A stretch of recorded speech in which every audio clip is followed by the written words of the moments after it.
Well, the kids have gone back to school, so what better way to de-stress than with Melissa Billington's yoga? Hello, Melissa. Good morning. So what, you want me to put my feet in front of? One foot in front of the other, and that's because otherwise if you're resting your shins on your feet, then your knees are higher and it's sometimes harder to sit up. Okay. So if you're at home and you're trying to sit cross-legged, then bringing one foot in front of the other, or even sitting on a pillow or a block can help. Keep it up a bit. Tell you what, look at your knees, the way yours goes down. Do yours go down? No, you're about like me. That's all right. I can really feel it in my knees and then in my hips. Yeah, so sitting on a pillow then helps release because gravity will take your knees down. You're not trying to sit up so much. So what are we but just for these few minutes, we'll sit as we are. What are we looking at? We're going to work on the shoulders and the neck and a bit of sound to open through the head. So I know not those embarrassing things. Just another version. Okay. I'm all right. Yes, I've been offered a pillow, but now I can manage it. I've got plenty of cushioning here. All right, so we'll start with bringing the shoulders up and dropping them down. So keeping your spine tall and lifting your shoulders up and dropping them down. So as you bring them up, inhale, and as you drop them down, exhale, breathing through your nose.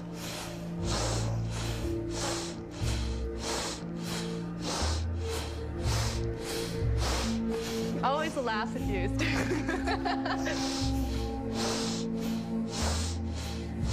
That's good, isn't it? Yep. And then one more. And as you bring your shoulders down, drop them down, stretch them down. We'll take the hands out just so that your fingers barely touch the floor. And lifting up through your sternum and through the back of your head. So when you stretch up through the back of your head, that will help lift your sternum up. As you exhale, release your right ear over towards your right shoulder. So it's like you're trying to listen to your shoulder. Your shoulders stay dropped down, a little reach through your fingers. And focusing your breath into the left side of your neck. So see if you can start to feel it there. And if you don't feel it in your neck, focus on where you do feel your inhale. Is it in your belly or is it in your chest? And start to move the breath from there up into your neck. So we're working with that ocean-sounding breath. Let your eyes close, let your jaw relax so that there's some ease between your teeth, your tongue is relaxed, and focus on allowing your head to drop to the right as you breathe more space into the left side.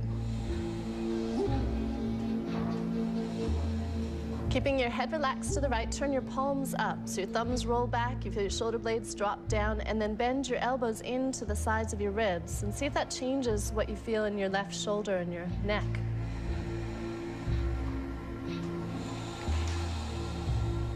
Focus on the sound of your breath. And then turn your chin down towards your right shoulder and bring your right hand up towards the back of your head so you've added the weight of your arm in. You have a slightly different stretch. Let your left hand extend back out so your fingers reach towards the floor. And seeing what's changed in that side of your neck.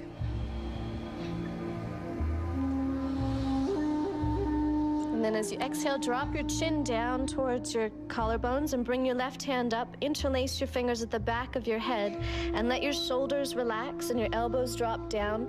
So you're not pulling, you're not engaging, just letting go of the weight of your arms. Good, let your elbows relax, your shoulders drop. There you go.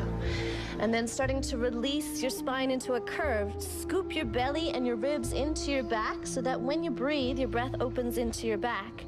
Continue to let your shoulders drop, otherwise they're gonna try to make it happen. So it's just gravity and your breath. If you imagine you have a beach ball in your lap, and each time you exhale, you're squeezing a little bit more air out of the beach ball, but it stays round, so your spine stays curved.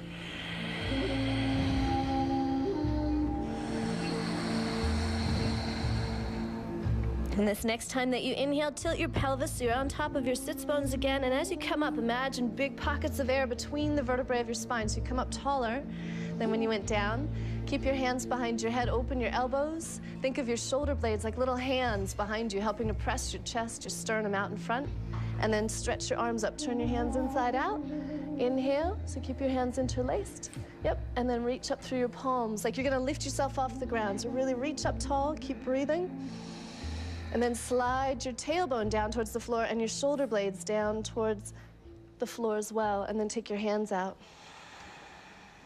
And as you reach your fingers towards the floor, release your left ear over towards your left shoulder. Focusing on the right side, see if it feels any different.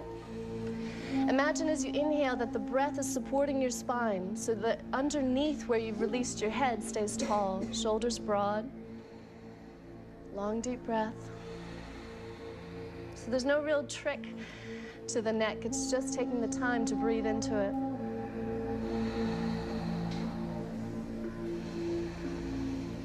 Turn your palms up and tuck your elbows in so you look like Lady Justice with the scales.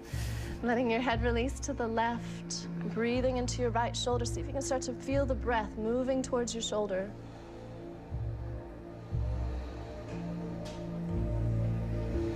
And as you exhale, turn your chin down towards your shoulder, bring your left hand up and find what feels like a good stretch on the back of that right side of your neck as you reach your right fingers back towards the floor.